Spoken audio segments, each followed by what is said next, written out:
Voici des jeunes. On les reconnaît d'abord à leur âge, mais aussi à un certain nombre de points communs.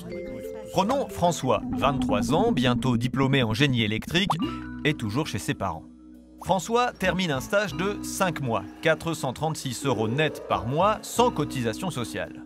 Son stage l'intéresse beaucoup, mais le seul horizon qu'on lui propose, c'est un nouveau stage.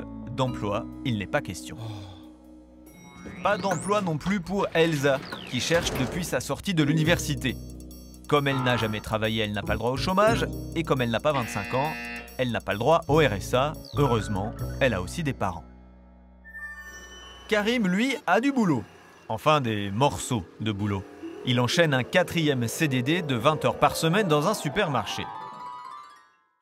Bien sûr, c'est illégal d'enchaîner 4 CDD. Il suffit à l'entreprise de changer préparateur de commande Bonjour. en agent de caisse. Et ça passe pour 6 mois de CDD supplémentaires sans autre perspective.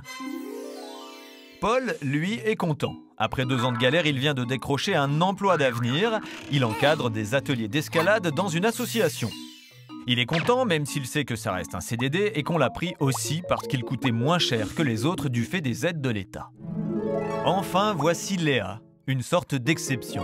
Léa est en CDI, elle gagne correctement sa vie, elle cotise pour le chômage, elle a une mutuelle et un appartement.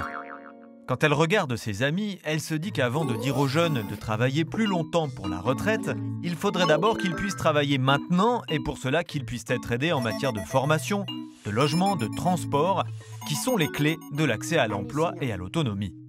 Et pour toutes ces raisons, Léa a rejoint EFO.